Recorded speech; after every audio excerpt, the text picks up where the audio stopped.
दोस्तों previous video में हम लोगों ने देखा कि कैसे बैंकिंग इंडस्ट्री में प्राइवेट बैंकिंग इंडस्ट्री ज्यादा एडवांस हुई और उसमें हमने बढ़िया सा ग्रोथ देखा। तो प्राइवेट बैंकिंग इंडस्ट्री अगर बढ़ी तो उसमें ऑब्वियस है कि बहुत सी अलग अलग बैंक्स अपने आप को बड़ी बना पाई होगी। अब ऐसे में दोस्तों हमारे पास ऐसी बैंक होनी चाहिए जो इस ग्रोथ का पूरा फायदा उठा सके। नंबर वन, जो अपनी मार्केट शेयर को कंटिन्यू इंक्रीज कर सके, बिजनेस इंडस्ट्री से अच्छा बढ़ा सके, राइट, जो प्रॉफिटेबिलिटी मेंटेन कर पाए, क्योंकि आप स्टेक होल्डर। अब अगर प्रॉफिटेबिलिटी आएगी नहीं तो फिर आपके पास पैसा आएगा नहीं। तो हमें ये देखना चाहिए कंपनी लेने से पहले कि कौन सी कंपनी ऐसी रहेगी जो आने वाले समय में जो इंडस्ट्री बढ़ रही है उसका मुझे पूरी पूरा फायदा दे सकती है। तो यहाँ पे हम लोगों ने देखा दोस्तों कि एचडीएफसी बैंक इस सब में अव्वल आती। तो हम अभी एचडीएफसी बैंक की फेयर वैल्यू ढूंढना सीखेंगे। हम प्रयास करेंगे ये देखने का कि एचडीएफसी बैंक का पास्ट कैसा रहा, क्या बैंकिंग के साथ वो बढ़ पाई, क्या HDFC bank current trend currently private banking industry और एचडीएफसी बैंक अच्छे प्रकार से बढ़ पा रहे कि नहीं, कि कोई चैलेंजेस है। दोस्तों जब कभी इंडस्ट्री में चैलेंजेस होते हैं तो आपके शेयर करेक्शन में रहते हैं। तो हम इंडस्ट्री और एचडीएफसी बैंक का करंट ट्रेंड देखेंगे और इन चीजों के आधार पे हम फ्यूचर प्रेडिक्ट करने का प्रयास करेंगे। तो रेडी हो मेरे साथ? दोस्तों जैसे प्राइवेट बैंकिंग इंडस्ट्री में हमने देखा कि प्राइवेट बैंकिंग 2008 में जो 5 लाख करोड़ का एडवांसेस देती थी वो 2012 में 10 लाख करोड़, और अभी करीबन हम कह सकते हैं दोस्तों प्राइवेट बैंकिंग 45 लाख करोड़ के एडवांसेस दे रही। तो जब 5 लाख करोड़ से 45 लाख करोड़ यानी 9 गुने एडवांसेस बढ़े हैं, राइट, 15 सालों में, तो इसका फायदा एचडीएफसी बैंक को हुआ कि नहीं? सीधी बात है, जितने एडवांसेस बढ़ेंगे उतनी उनकी इंटरेस्ट इनकम बढ़ेगी। तो यहाँ पे एचडीएफसी बैंक पे मैं आ गया। जब हम एचडीएफसी बैंक के दोस्तों एडवांसेस देखते हैं तो दोस्तों एचडीएफसी बैंक के पास आप देख सकते हो, या टोटल मैंने कुछ डेटा दिया हुआ है, राइट। एचडीएफसी बैंक आज करीबन 10 लाख करोड़ का उसको मार्केट कैप मिल रहा है। वो टोटल इनकम उनकी 2 लाख करोड़ की। तो ये 2 लाख करोड़ की इनकम, 45,000 करोड़ का प्रॉफिट, 83 रुपीज की उनके हिस्से की अर्निंग, ये क्यों हो रही है? क्योंकि एक समय पे एचडीएफसी ने एचडीएफसी बैंक में फंड निवेश किया तो ये इक्विटी आती। पेड अप इक्विटी करीबन हम कह सकते हैं 550 करोड़ की है, राइट। ये फंड किसका था? एचडीएफसी का था, जिन्होंने एचडीएफसी बैंक बनाने में पैसा डाला, राइट। आज अगर हम देखें तो कंपनी की स्ट्रॉन्ग प्रॉफिटेबिलिटी के कारण एचडीएफसी बैंक का अदर इक्विटी, राइट, यानी टोटल रिजर्व करीबन 3 लाख करोड़ दोस्तों पहुंच चुका है। ये बताता है द वेल्थ जो क्रिएट की है। 600 करोड़ के निवेश पे 3 लाख करोड़ रुपए का आज रिजर्व इनका हो चुका है। So huge wealth has been created.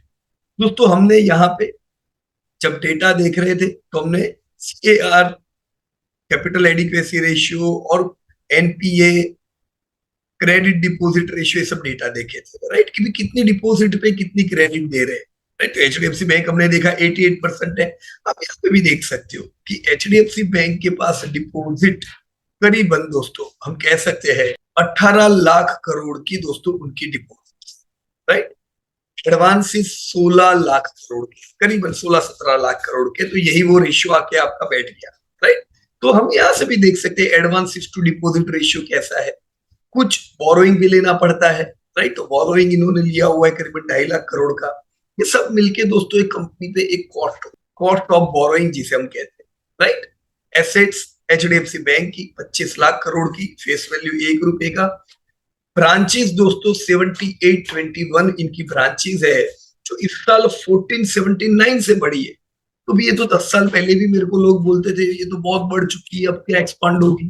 अरे इन्होंने इस साल भी 1500 ब्रांचेस खोले हैं, राइट। प्राइवेट बैंकिंग, वैसे देखा जाए तो बैंकिंग इतना इतना पेनेट्रेट ही नहीं था इंडिया के अंदर, राइट। लोगों के अकाउंट ही नहीं थे। ये तो पिछले 5 साल में बहुत अकाउंट ओपन हुए, और still we can see that yes they are growing. Employees इन्होंने दोस्तों 31,000 एम्प्लॉयज नए रिक्रूट किए पूरे साल में, तो जबरदस्त एक्सपांशन मोड पे है, ये हमें इधर से पता चलता है, राइट।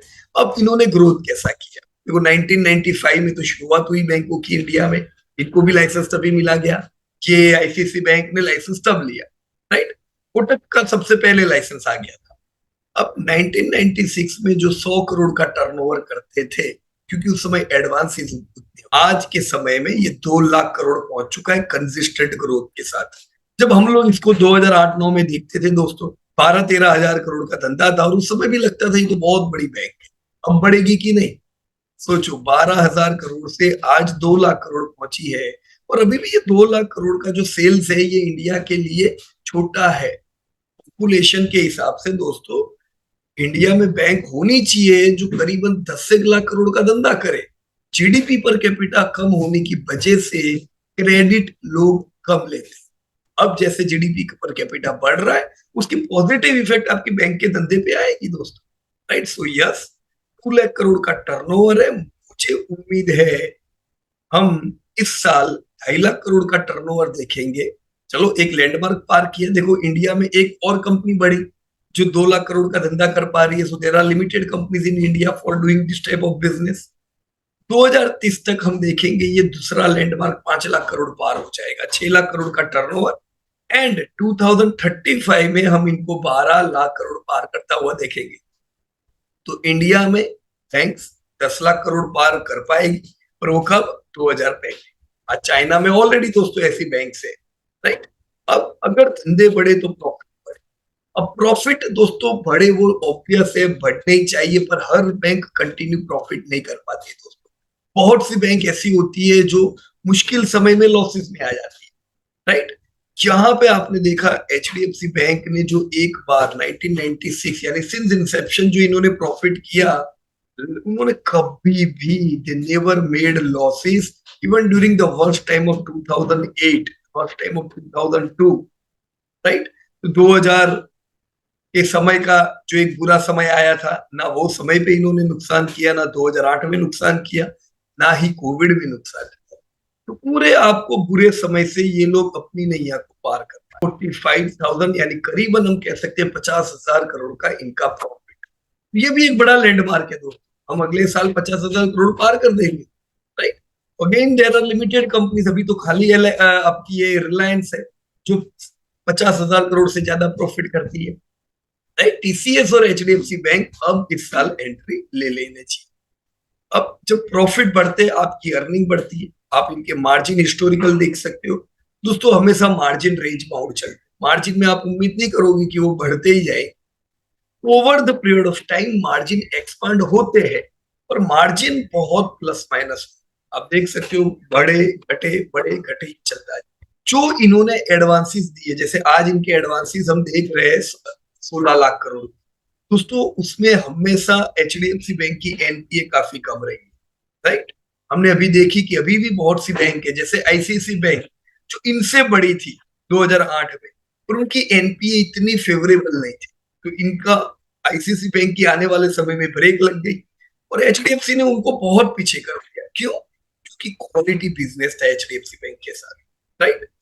इसी प्रकार से दोस्तों हमारा भाव भी बढ़ा। अब यहाँ पे हम देख रहे हैं ये 50 रुपए का प्राइस, 45-39 रुपीज का प्राइस, राइट। और अभी के समय हम देखें तो इसका भाव हम कह सकते हैं, अगर इन्होंने स्प्लिट बोनस नहीं दिया होता तो दोस्तों 40,000 रुपए का इनका प्राइस होता। तो ह्यूज वेल्थ क्रिएट करके दिया है अलोंग विद कंसिस्टेंट डिविडेंड। दोस्तों हर एक साल की जो आपके पास कंसिस्टेंट करीबन 50% प्रॉफिट डिविडेंड में डिस्ट्रीब्यूट करने के बाद भी दोस्तों आज रिजर्व इनका 3 लाख करोड़ पहुंचा है। तो आपका जो भाव बढ़ता है वो रिजर्व बढ़ने की वजह से बढ़ता है, right. So this is all about your company. Company का हाई पी लो पी गिन के हम क्या करते हैं दोस्तों, इनका बिहेवियर देखते हैं कि लॉन्ग टर्म कंपनी कितने प्राइस बिहेवियर में रहती है, इनका पी कितने में रहता है, राइट। तो इनका जो फेयर पी है, हम कह सकते हैं करीबन 21-22 का इनका फेयर पी रहता है। कभी भी आपको ये 21 पे मिलता है तो ये फेयर वैल्यूएशन, ऑलराइट। तो इन डेटा के आधार पे दोस्तों मुझे लॉन्ग टर्म ग्रोथ मिल गया अभी, कि भी ये बरसों से पिछले, अगर हम 20 साल का देखें तो 25% से धंधे बढ़े, 27% से प्रॉफिट बढ़े, मार्जिन इनके 17%, राइट। और प्राइस भी इनकी 23% से बढ़ी है, 23% का गार थे। लास्ट 5 ईयर्स 15% धंधा बढ़ा, 20% प्रॉफिट बढ़ा, राइट। मार्जिन इनके एक्सपांड हुए हैं, 17% के एवरेज मार्जिन 19 बन चुके हैं, right. So this is the way your company is moving. ये आपका फेयर पी है 21-22 का। इसके आधार पे मैं उम्मीद करूंगा कि लॉन्ग टर्म मुझे 16% मैंने ये कंजर्वेटिव एक ग्रोथ गिना है। मुझे 16% का ग्रोथ में लॉन्ग टर्म में अभी भी उम्मीद करूंगा दोस्तों। 16% ग्रोथ यानी मुझे बढ़िया पैसे कमा के दे सकते, बराबर। तो ये तो लॉन्ग टर्म हो गया। इसी के डेटा के आधार पे मैंने ये लॉन्ग टर्म उम्मीद की है कि 2030 तक 6 लाख करोड़ का धंधा और 1 लाख करोड़ का प्रॉफिट करेगी एचडीएफसी, राइट। अब करंट ट्रेंड देखना भी जरूरी है कि भी कंपनी लॉन्ग टर्म अच्छी होती है, पर अभी क्या बुरा हाल तो नहीं है। अगर अभी बुरे हाल होंगे तो कंपनी करेक्शन में रहेगी, तो अपने को any point of time right now what is going on पता चलना चाहिए। तो यहाँ मैंने करंट ट्रेंड डाला हुआ है। देखो एक चीज ध्यान में रखो, मैंने यहाँ ग्रोथ डाला हुआ है, सेल्स ग्रोथ आखिरी कॉलम। देखो कंसिस्टेंटली हर बार इनका अच्छा ग्रोथ रहा।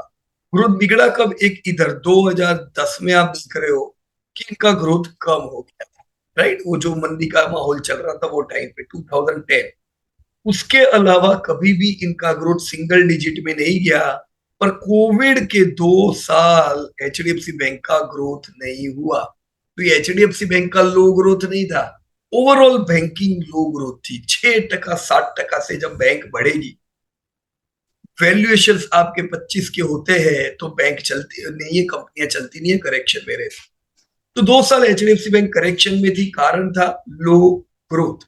ये लो ग्रोथ की बातें हमने आपको वो टाइम पे भी बताई थी जब आरबीआई बार बार अपडेट कर रहा था कि क्रेडिट ग्रोथ लो है। और दोस्तों हमने ये भी आगाह किया था जब क्रेडिट ग्रोथ बढ़ा था। तो दोस्तों आपको बाइंग में एग्रेसिव कब होना चाहिए? जब क्रेडिट ग्रोथ बढ़े। मूल धंधा क्या है इनका? क्रेडिट देने का। अब इंडिया में क्रेडिट ग्रोथ बढ़ेगा तो एचडीएफसी बैंक भी चलेगी। पर जब क्रेडिट ग्रोथ लो होगा, आप उम्मीद करोगे अरे मेरी बैंक चलती क्यों नहीं है, तो नहीं चलेगी, आप डिसअपॉइंट हो, राइट। ये टाइम पे हम भी कहते थे 4-4.5% का हम लोग वेटेज रखते थे। पर जैसे क्रेडिट ग्रोथ बढ़ा, हमने सीधे सीधा आपको इंडिकेट किया कि अब टाइम आ गया एचडीएफसी बैंक में वेटेज बढ़ाने का।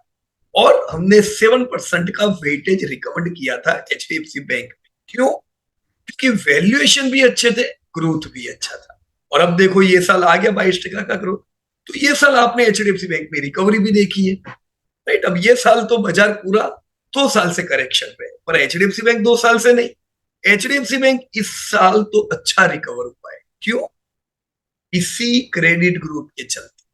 तो अभी का आप डेटा देखो, देखो 14% का ग्रोथ था Q1 में, तो ये 6-7% का बढ़ के 14%, यानी थोड़ा इंप्रूवमेंट तो हुआ था, राइट। और हर क्वार्टर में इंप्रूव होता जा रहा है। तो जब आपका सेल्स इंप्रूव हो रहा है, राइट, आपके मार्जिन इंप्रूव हो रहे हैं, तो चिंता की बात नहीं होती है कि एचडीएफसी बैंक में क्या होगा। सीधी बात है, अपना स्टेक बढ़ाते जाए, राइट। एनपीए डिक्रीज हो रही थी। ये सब इंडिकेटर ओवरऑल पॉजिटिव थे एचडीएफसी बैंक के लिए। अभी जो नतीजे आए latest financial year 23, you can see अभी भी 22% का ग्रोथ आया। तो असल में Q3 के समय तो 19% था। Q4 जब एड हुआ तो 9 मंथ के रिजल्ट फाइनेंशियल ईयर बन गए। तो 19 का 17 नहीं हुआ है, 19 का 22 हुआ है। What does it tells you? It shows that your income is increasing, right. आप देख सकते हो यहाँ पे मैंने Q4 का भी डेटा डाला है, 30% का जबरदस्त ग्रोथ। तो एचडीएफसी बैंक में बिल्कुल ही लो होने का नाम नहीं ले रहा है, ग्रोथ आपका बिल्कुल जबरदस्त रह रहा है, राइट। तो यस, सेल्स आर गुड। हम इस साल भी यहाँ पे मुझे फाइनेंशियल ईयर 24 लिखना चाहिए एस्टिमेट। हम ये साल भी दोस्तों 22% का तो एक सेल्स ग्रोथ उम्मीद करेंगे, इससे ज्यादा मिलने की उम्मीद है, राइट। खर्चे इनके लेकिन ज्यादा बढ़े, ये हम यहाँ पे देख सकते हैं 31%। राइट, तो धंधे से ज्यादा खर्चे बढ़े हैं, तो ये प्रॉफिट को बिगाड़ सकते हैं। राइट, अब आप क्वार्टरली देखो तो यहाँ पे भी देखो 30% से धंधे बढ़े पर 40% से खर्चे बढ़े। सो कॉस्ट इज इंक्रीजिंग मोर। ये क्यों है, एचडीएफसी बैंक ने कॉन कॉल में भी बताया है कि यहाँ पे जो इन्होंने बताया कि इतनी सारी ब्रांचेस ओपन की, एम्प्लॉयज काफी रिक्रूट किए हैं, तो ये नए एक्सपांशन नए कैपेक्स में जो पैसा लगाया है इसने खर्चे को दोस्तों बढ़ाया। प्रोविजन कम हो रहे, तो ये खुशी की बात है। देखो एनपीए डिक्रीज हो रही है, तो कोविड के समय बड़े हाई प्रोविजन थे, प्रोविजन इनके इस साल पूरे 23% से कम हुए, तो इसीलिए खर्चा बढ़ने के बावजूद भी प्रॉफिट अच्छे बढ़े। नहीं तो इतने खर्चे में इनका प्रॉफिट दोस्तों डाउन आ जाता। तो ये खर्चे बड़े वो पॉजिटिव चीज नहीं है। राइट, प्रोविजन ने इस बार बचाया है, तो भी अगली बार हम उम्मीद करेंगे कि जितने धंधे बढ़े उतने ही खर्चे बढ़े, ज्यादा बढ़ेंगे तो ये नेगेटिव रह सकता है बैंक के लिए। राइट, अब प्रोविजन करने की वजह से आपके प्रॉफिट भी 21% से बढ़े, तो सेल्स 22% से, प्रॉफिट 21% से। राइट, ईपीएस तो सेम ही होगा। एनपी आप देख सकते हो पिछले साल से 4% कम हो गया है, तो that's great, NPS decreasing. Margin आपके ये साल 22.7 से 22.5 यानी थोड़े कम हुए हैं, और इसके पीछे रीजन बिल्कुल सिंपल है दोस्तों, इनकी कॉस्ट बढ़ रहे हैं। राइट, तो जहां पे ध्यान रखना होगा दोस्तों, अब जो क्वार्टरली रिजल्ट आएंगे उसमें मार्जिन डिक्रीज नहीं होने चाहिए, बराबर है, यानी खर्चों पे थोड़ी लगाम होनी चाहिए, नहीं तो हमारे जो रैली होगी एचडीएफसी बैंक में उसको थोड़ी ब्रेक लग सकती है। पर दिस डेटा, अभी के जो लेटेस्ट डेटा आए, हम इन डेटा पे उम्मीद करेंगे हमारा बिजनेस 22% से बढ़ेगा, प्रॉफिट 20% से इस साल बढ़ेंगे, एनपीए कंट्रोल में रहेंगे। So this is all about current trend. Right, आप ईपीएस और पी इस डेटा के आधार पे देख सकते हो कि भी पिछले साल 69 का ईपीएस था, तो आपका पी 24 था। अभी ईपीएस आपका बहुत बढ़ चुका है, 83 आ चुका है, तो ये तो पी तो आपका सस्ता हो गया। तो बहुत ही फेयर वैल्यूएशन पे एचडीएफसी बैंक एक लंबी छलांग यहाँ पे देखने को मिलनी चाहिए, क्योंकि पैग रेशियो फेवरेबल है। आपका ग्रोथ जितना है उतना ही पी है। This is very important, P and growth should be balanced. Right, तो यहाँ पे आपको दिख रहा है। राइट, तो मैं यहां से सीधा आ जाता हूँ अभी के एस्टिमेट में। इस साल 2024 में मैं उम्मीद करूंगा, राइट, कि अपनी जो टोटल इनकम है 22% से बढ़ेगी, प्रॉफिट जो है वो 19% से बढ़ेंगे, यहाँ मैं 19 कर देता हूँ ना, क्या प्रॉफिट 19% से बढ़ेंगे, 22 से नहीं बढ़ेंगे। राइट, क्योंकि मार्जिन डिक्रीज हो रहे हैं, पीएस 19 और मार्जिन 22 रहना चाहिए, बराबर है। तो ये साल 2.5 लाख करोड़ का धंधा, और इस साल हम 50,000 करोड़ की प्रॉफिट पार करेंगे, ईपीएस करीबन 100 आ जाएगा। फेयर वैल्यूएशन दोस्तों 2,000 रुपया बनता है, तो ये तो फेयर वैल्यू से भी सस्ता मिलता है। Right, so HDFC bank is right now trading below fair value, तो ऐसी अपॉर्चुनिटी दोस्तों मिस नहीं। राइट, आप देख सकते हो ये पूरे साल अगर हम पिछले 12 महीने गिने तो असल में एचडीएफसी बैंक ने कमा के दिया है 13%, जबकि बाजार आपका डाउन है। आप ईयर ऑन ईयर बाजार को गिनोगे तो 12 महीने में बाजार गिरा हुआ है, पर बैंक एचडीएफसी ने बाजार से विपरीत पॉजिटिव रिटर्न दिए। क्यों, वो डेटा आप यहां से देख ही सकते। राइट, तो चार्ट पे आ जाते हैं दोस्तों, what chart is telling. By हमने ऑलरेडी आपको 1200 के करीब बताया हुआ था, अब बाइंग लेवल के करीब आएगा नहीं, तो अगर आपने नहीं लिया है तो अभी तो उसको हम क्या कह सकते हैं, जब शेयर करेक्शन में होते तभी लेने होते, पर तब हम दूसरी कहानियां गाएंगे तो फिर ये काम नहीं लगेगा। अब शेयर आपका जा रहा है टारगेट की, तो हम इसको हमारे 1823 और 1944 ये दोनों हमारे नियर टर्म टारगेट है अभी। राइट, तो हम 1800 से 2000 के बीच में 5% प्रॉफिट बुक करेंगे, तो अब लोग एचडीएफसी बैंक में पॉजिटिव होंगे। अब कहानी आएगी कि HDFC bank life time high आ रहा है। राइट, तो हमको तो पहले ही लेने थे, अब इन कहानियों में हम तो प्रॉफिट बुक करते हैं, लोगों को लेने दो। we are going to book 5% profit in the range of 1823 to 1944. So this is your strategy. Overall multi-year rally मिलनी चाहिए, कंसिस्टेंट प्रॉफिट मिलने चाहिए दोस्तों। जब तक लोग इंडिया में बैंकिंग इस्तेमाल करेंगे आपकी कंपनी बढ़ती जाएगी कि आपको पैसा मिलेगा। So this is all about HDFC bank, right. I hope banking industry में आइडिया क्लियर हुई होगी। इसी प्रकार से अलग अलग इंडस्ट्री के रिजल्ट दोस्तों आप लोगों को मिलते जाएंगे। चैनल सब्सक्राइब कर दीजिए और आपकी कमेंट जरूर लिखिएगा कि what do you expect in this. Thank you. Disclosure: this update is for educating purpose. We are not tip provider.